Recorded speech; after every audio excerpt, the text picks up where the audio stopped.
Winter Weather Awareness Week. Please join the National Weather Service in promoting winter weather education, including safety.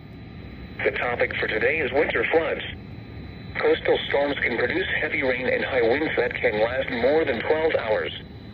Heavy rain can result in flooding of rivers, streams, and low-lying and poor drainage areas. Following the blizzard of January 7th and 8th of 1996, strong south winds brought in mild air causing rapid snow melt, which in combination with heavy rain caused widespread severe urban, river and small stream flooding, and many roof collapses. High winds combined with high astronomical tides can produce coastal flooding. Prolonged, steady onshore winds over a long distance can cause water to pile along the coast, a process known as tidal piling. The onshore winds are usually produced by a combination of high pressure to the north and low pressure to the south along the coast. The duration and strength of the onshore winds, the rate and magnitude of pressure falls associated with the approaching low, and the heights of astronomical tides determine the magnitude and areal extent of flooding. On March 13th of 2010, northeast winds of 50 to 70 miles per hour developed between low pressure tracking to the south and strong high pressure over southeast Canada. These high winds produced a storm surge of 3 to 5 feet, causing widespread moderate coastal flooding. Tidal piling can also prevent waters from receding after high tide.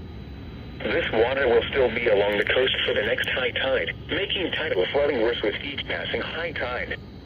A slow-moving storm and strong high pressure can combine to produce a prolonged onshore wind that can affect several tidal cycles. On March 3rd to 4th, 2018, widespread moderate coastal flooding occurred for 3 consecutive tidal cycles, while during the historic December 1992 nor'easter, significant coastal flooding occurred on 4 consecutive tidal cycles. Although rainfall can compound tidal flooding impacts, it is not a direct cause of tidal flooding.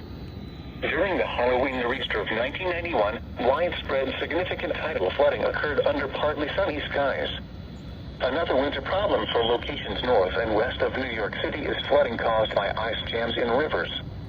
As river flow increases, water levels rise. Since ice that covers the rivers is lighter than water, it will tend to float.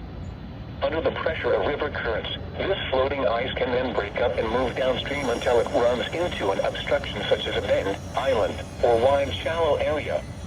When this happens, the ice will often pile up into an ice jam, blocking the flow of the river and possibly resulting in water overflowing the banks and flooding areas adjacent to the river. The pressure of rising waters can also break the ice jam and release a sudden surge of water and ice downstream.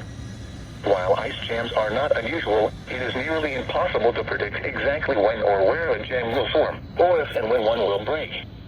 The next statement around 6 p.m. Friday will cover watches, warnings, and advisories.